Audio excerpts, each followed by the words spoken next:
Just got to love that beat. Welcome to another edition of DFS Picks through Monkey Knife Fight here on Fantasy Focus. I'm Derek Tate alongside Ryan Levy, and we're breaking down. We don't have Matt Bucks today, but we're going to be making our picks anyway. But we're breaking down our picks for the tilt between the Kansas City Chiefs and the Las Vegas Raiders. So if you're your first time joining the channel, if you have not come across Monkey Knife Fight and you like DFS prop bets for NFL plays or any other sport really, go to monkeyknifefight.com. Use the promo code FOCUS when you make your initial deposit. Monkey Knife Fight will credit your account up to $50 with your first deposit when you use the promo code FOCUS. So, Levy, we got our boy Patrick Mahomes. I notice every time we start to do our DFS picks through Monkey Knife Fight, I'm like, what game do you want to do first? You're like, let's do the Chiefs. Like, yeah, I have a man crush on Mahomes too, so I don't blame you, man. But I'm starting to pick up on your tells. It's too easy, man. It's just I love watching these guys play, and I think for this game specifically, I'm most intrigued by the running back situation. Both these guys have had pretty tough matchups in the last couple of weeks, so I'm excited to see what they can do in this matchup. But we got to start with the quarterback position. But we've been dominating the rapid fires. If you guys have never played on a rapid fire, you got to get 3 out of 3. It's 2 players pitted against each other. And we've been dominating this. You get 5x your buy-in. 5x your buy-in, and we actually hit on the Thursday night football game. We played 2 contests, rapid fire, three heads up matchups, and then 6 for 6 more or less on specific statistical categories. We went 5 of 6. The only one that laid an egg was Mike Evans, and unfortunately catching touchdown passes when we needed receiving yards doesn't mean jack shit. So let's go ahead and make our picks. We'll start with the heads up battle between Patrick Mahomes and Derek Carr. So Carr is actually getting 41.5 passing yards in this tilt. So is that enough to move the needle to give the nod to Derek Carr in this heads-up matchup for you? Yeah, I mean, Kansas City's secondary is still pretty strong. I think they're a little bit underrated in my opinion. And for me, I just don't ever want to bet against Patrick Mahomes. So regardless of what you want to put it at, I naturally want to lean Patrick Mahomes. You going to talk me out of that?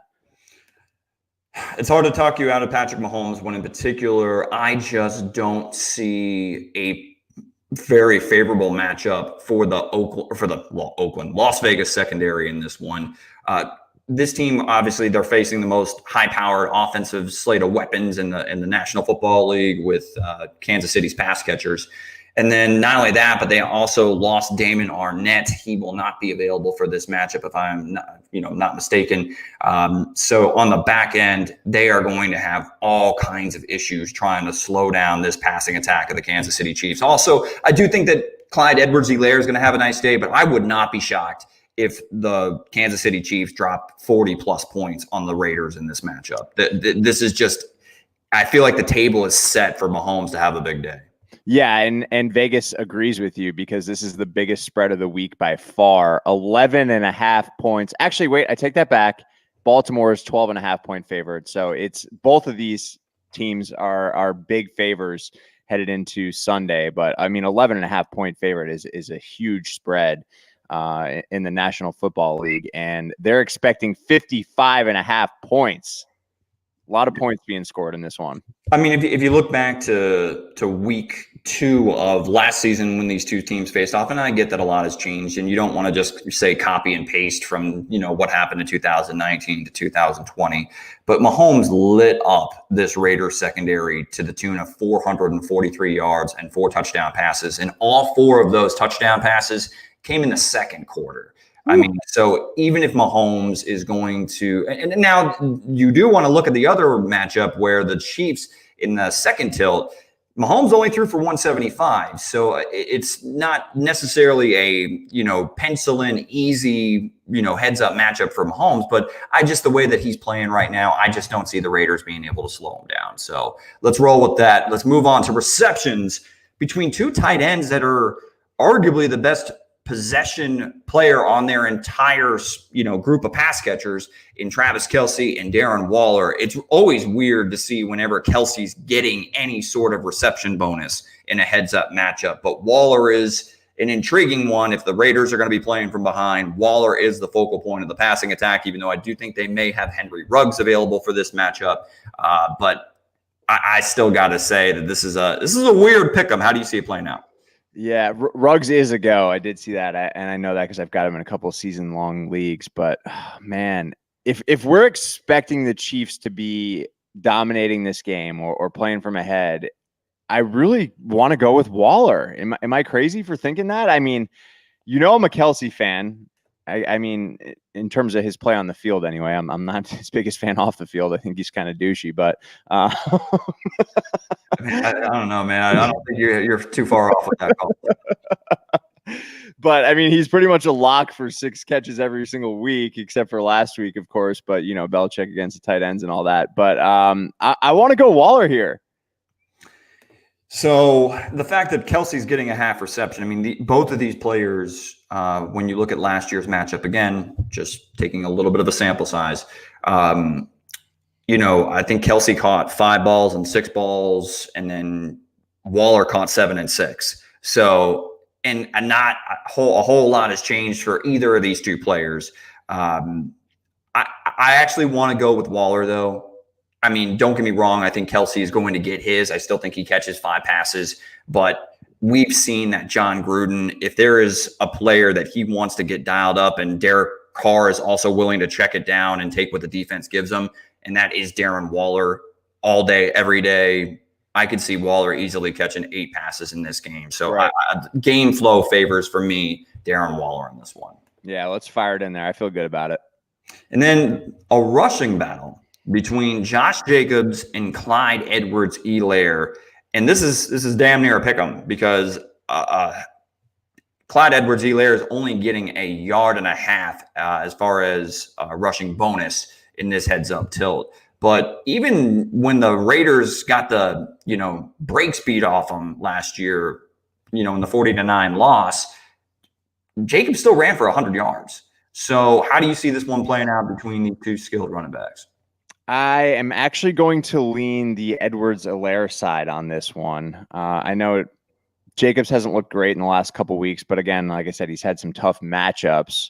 And Edwards-Helaire, frankly, he's only I believe 64 yards in each of the last 2 weeks. I believe this is the game for Edwards-Helaire where he busts out a 100-yard performance. And the Raiders aren't too strong against the run, so let's go. Fire him in there. Yeah, I mean, if it's a coin flip, and again, I think that the Chiefs are going to get out to a pretty big lead. Edwards-Helaire has looked very, very good. I mean, both of these running backs have actually been great as far as elusivity goes. But again, game flow, I think, is going to favor Edwards-Helaire, the Kansas City Chiefs playing with a big lead. And when all things are even, if I feel like I've my thumb on the pulse of how this one's going to play out, I'm going to roll with Clyde Edwards-Helaire as well. And there's no way, after we're 2 of 2 with our last 2 rapid fires, there's no way that I'm not playing. So I gotta play this contest. So again, if you haven't yet done so, check out monkeyknifefight.com, create an account, use the promo code FOCUS. Remember to do that when you make your first deposit, and Monkey Knife Fight will match that up to $50 in your account with your first deposit. So, go ahead, make a little bit of money with us. Let's do this damn thing. And speaking of let's do this damn thing, Levy, it's time for a 6 for 6, more or less, 35 times your buy-in. These are the ones that I'm so damn close. We are so damn close to breaking through. We went 5 of 6 on Thursday Night Football with the Tampa Bay Buccaneers versus Chicago Bears. We're on the cusp of greatness. We are, man. And, Mikey Evans had a deep one that he should have caught, in my opinion, but he couldn't find it. So we should have been 6 for 6 on Thursday Night Football. Yeah, and I see that we have some folks joining us live on Facebook, YouTube. We will get to your questions specific to this week once we finish up our Monkey Knife Fight picks here. So let's go ahead and dive right into this. Patrick Mahomes, we'll kick it off. 307.5 passing yards. We already kind of mentioned what they did last year, but I just kind of feel like Mahomes is due for a big day. I think the secondary is going to struggle. I've actually got the more, even though, again, game flow should favor the Chiefs playing with a lead heading into the fourth quarter. But I still think Mahomes can do his damage in the first 3 quarters. Yeah, I'm on board with the more than 307.5 on this one. I know he's only gone over 307.5 once this year. But again, Vegas is expecting some fireworks in here. They're, like I said, 55.5 points. So they're expecting the Raiders to score. They're not expecting the Chiefs to completely run away with this, at least not initially. So I am comfortable with more on this for sure. What about Derek Carr? On the other side, we've got Carr with 265.5 passing yards. Do you got more or less? I mean, if you look at his sample size so far this year, I believe in 3 out of 4, well, 2 out of 4, but one of those games he was at 261. So I feel good about more on Carr as well. I don't think he's going to have much more than 265.5. I actually believe in the secondary, like I said, but you know, they're going to be playing from behind and he's going to be forced to chuck the rock. So give me more. Look, in higher scoring games though, for Derek Carr's proven that he can keep up. Like, you know, with the New Orleans game, I really thought New Orleans was going to beat the brakes off of the Las Vegas Raiders. I thought it would be a closer game, but I just didn't think that the Raiders had enough answers on the defensive side of the football. But clearly, Michael Thomas not being there has had a bigger effect on the Saints than I originally anticipated.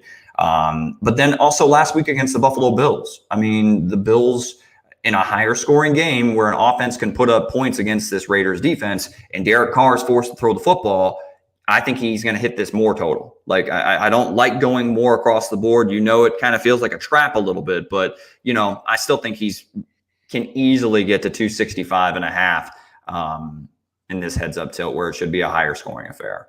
I feel like you just did a little bit of foreshadowing there because I'm looking ahead now and I feel like we might go more on all these. Yeah, I mean, Josh Jacobs is an interesting one. Do I think that Jacobs can certainly eat and he's certainly going to get his fair share of touches like he does every week? He's one of the best volume running backs in the National Football League. So Josh Jacobs, 79.5 rushing yards. What do you think? 79.5 is a pretty high total.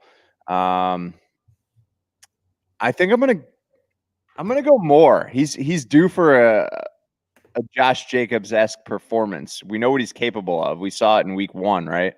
I think he finishes with like 90 yards in this game. Okay. So, I mean, just for some perspective, you know, the 2 games against the Kansas City Chiefs last year, one game he went 99 yards and the other game he had 10 for 34. So, I mean, it's kind of a wide range of outcomes there, but you know, I do think that Jacobs has I think that the Raiders' offense is definitely better than people give it credit for, and I think that Jacobs will go on the ground and hit that 77 or 79.5 yard total. But what about Tyreek Hill, man? Tyreek Hill is always like the thorn in my side when it comes to trying to project these Kansas City games. So I don't think that the Raiders have an answer for Tyreek Hill on the back end. I think he pops a big play or two. I'm actually going more on the 77.5. Yeah, I'm going to go more as well. Like you said, I don't think he has or they have an answer, I should say, for Tyreek. What makes me hesitant is he's only gone over 77.5 once this year. I know. Like, again, the sample size is not exactly giving me the feel goods, but I really think that the secondary is going to struggle against Patrick Mahomes. The only thing is, man, is that they're so loaded with weapons across the board that oftentimes it will eat into each other. So, you know, I just think that Tyreek Hill's getting loose on a couple occasions against the secondary. Absolutely. I'm with you. All right. So now we move to Darren Waller, 5.5 receptions. Levy, for me, this is an easy more. Both games last season, Darren Waller caught 6 passes or more against the Chiefs. And all day. We're going more all day. Well, he's a monster target hog as well. I mean, this guy gets targeted so much, especially when they're playing from behind. So this one's easy for me. More all day. And if anything, it probably helps open things up a little bit underneath because you're going to have Henry Ruggs. It's just, you know, Derek Carr isn't going to throw him the ball deep or can't hit him deep. So it doesn't really matter because Ruggs is just out there getting a nice workout. So, you know, Darren Waller, though, should get his fair share regardless of who's active on the outside for the Raiders. And then Travis Kelce, 69.5 receiving yards, more or less. I mean, he's had more than 69.5 receiving yards in every game, except for the opening game against the Texans. And to me, this guy's pretty much a lock every week to get 6 balls. I know last week, like I said, he didn't do it, but I think a 6 for 75 is a very realistic number for Kelce. So I hate going more across the board because it rarely happens. But let's go. Come on, man. Feels like this is the game, man. Vegas is believing in the points being scored in this game. So we should too. Fantasy points, real points. Let's go. The only one that makes me a little nervous is honestly Josh Jacobs. Josh Jacobs and Tyreek Hill are the swings. Like, right. I feel confident in Kelsey. I feel confident in Waller. Both of these tight ends have eaten against their opposing defenses in recent matchups, and they're both heavily involved in the passing game through the first 4 weeks of the season. For sure. It's just, Tyreek Hill and Josh Jacobs are the ones that kind of are the tricky ones. But to hell with it, man. They're both talented players, and we've seen them do it against these opposing secondaries in the past. So let's do it. And just to add to that, guys, if you're watching this, your first time coming across our channel, obviously we're asking for you to subscribe and all that, but you don't have to play this contest if you don't like the long shot. You can take the tidbits of information we're giving you about each of these players. There's a million different options for every single game, whatever you're comfortable with. The rapid fires, you can do fantasy points, you can do anything. There's a ton of different combinations. So mess around in there and fire in what you feel most comfortable with. Absolutely. So we'll go ahead and now that we've kind of made our Monkey Knife Fight picks, we've got a couple people joining us live. So give me a second while your boy here gets us rescheduled. There we go. We're good to go. We're good to go. So let's go ahead and hit some of these questions again. Thank you for joining us live. It's Nick03. Thanks for joining. Should I trust Allen this week or start Gardner Minshew? And actually, believe it or not, we have the same exact question from Dennis Steven. Yes. Because of COVID. It's a risky proposition to start any player that's going to be playing on Tuesday night, because if there's a COVID result that comes up positive, that game's getting postponed or canceled outright. Let me tell you, as of this morning, as of Saturday morning here at 10 a.m. Pacific Standard Time, there was no positive tests for the Titans this morning, Saturday morning. So as of right now, I am definitely playing Josh Allen over Gardner Minshew on Tuesday Night Football, because it looks like it's actually going to happen. But keep an eye on it. Obviously, you need to see what happens on Sunday morning. So tune into our live show on Sunday morning. We'll have another update for you. Yeah, we'll have another update. We're going to get a ton of these questions, I imagine, all day long tomorrow morning. So yeah, thanks for hitting us with the question. Greg, G-Man in the house. What up, my man? We always love it when Greg shows up, drops a little knowledge on us and little tidbits in the comments. We got user, start Michael Thomas and Raheem Mostert this week. I'm actually facing that same exact situation in a dynasty league in a standard format, because I've had Michael Thomas and Mostert on the shelf, along with George Kittle to start the season. Now with Austin Eckler, I am just riddled with injuries, but still your boy's sitting at 3-1, so I'm doing okay. But what do you think? Do you trust Michael Thomas? Do you trust Raheem Mostert this week coming off of injuries? Yeah, I don't know that we have official word on Mostert yet, if he's actually going to play. They're all questionable in game time decisions, I think. Yeah, if Mostert's playing, though, I really like that matchup against Miami. So I'm firing him in there if he's playing. But even if he is playing, I'm starting McKinnon wherever you've got him, because I think he's still going to have a day. But Michael Thomas, 100%, if he's playing, I definitely want him in there, because that offense just isn't the same without him. They need him. This offense looks a lot different and a lot less explosive with Michael Thomas, or without Michael Thomas in the lineup. So, and Drew Brees doesn't even look like the same damn quarterback without Michael Thomas. So I'm starting Michael Thomas. Mostert, I'm a little bit nervous about, because McKinnon is going to be involved, and not to mention Jeff Wilson Jr. as well. Like, I think it's going to be a three-headed committee nightmare. And if Mostert is not 100%, I would look in another direction if you have other viable options, to be honest with you. So this is more of a roster specific question for me. And then user with one more. Dalton Schultz or Jonnu Smith? Look, I'm going Dalton Schultz. He's playing well enough to where the risk isn't worth putting Jonnu in my lineup just in case there's another positive COVID result on the Tennessee Titans. So I'm going with Dalton Schultz. Yeah, I'm with you 100% on this one. And Jonnu's banged up. So you've got the COVID risk. You've got the injury risk. Go with Schultz. He's been good. So I'm with you on that one, Tater. But real quick, did you agree with me on Josh Allen? You're going to fire Josh Allen in there? Yeah, I mean, the upside is too much to sit Allen in favor of Minshew, who, dude, Minshew. I mean, do we not remember like 2 weeks ago against the Miami Dolphins? Like, this dude is fully capable of laying a freaking egg. Like, and I'm going to sit here and watch Gardner Minshew put up, sub 10 fantasy points when, Allen gives me the upside of like 30 plus on every single game the way he's playing. Hell no. I'm willing to roll the dice on Josh Allen. Fair. And real quick, Willie Jenkins wants to know, what do we do with Kenyon Drake? Kenyon Drake is the reason that I have some really bad fantasy teams this year. I have a few that are just bad because of Kenyon Drake. One of the more popular videos on this entire YouTube channel is top 4 reasons why Kenyon Drake is going to be a top 5 back this year. And people are still going on there and commenting like, this is killing me. I agree. It's killing me too, man. It sucks.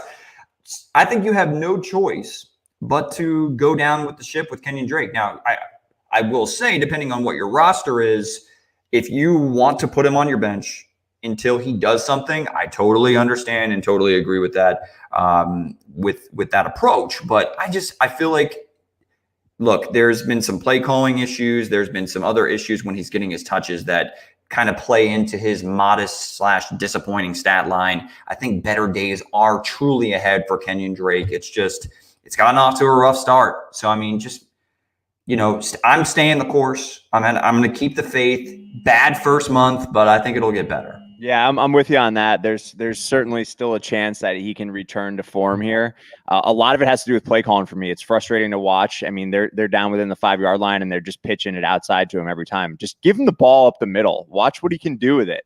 The play calling is bad, and he's not involved in the passing attack for whatever reason. Yeah, that's the part that's been the most disappointing. Is last year when he came from Miami, he was averaging 3 receptions a game, and was really doing it all. I mean, he played David Johnson completely off the field. I mean, for what it's worth, but I mean, it's been a disappointing start. I think that Cliff Kingsbury is going to make a concerted effort to get the football into his hands. So I'm hoping better days are ahead. One more question from user before we sign off here. And again, if you guys have any start-sit questions, we will be doing a live show tomorrow morning. So don't forget to join in probably from 10:30 in the morning till right around 12:30 to make sure that we have time for Levy to check his 27 lineups heading into every NFL Sunday. So, but one more user, how about Le'Veon or a Le'Veon?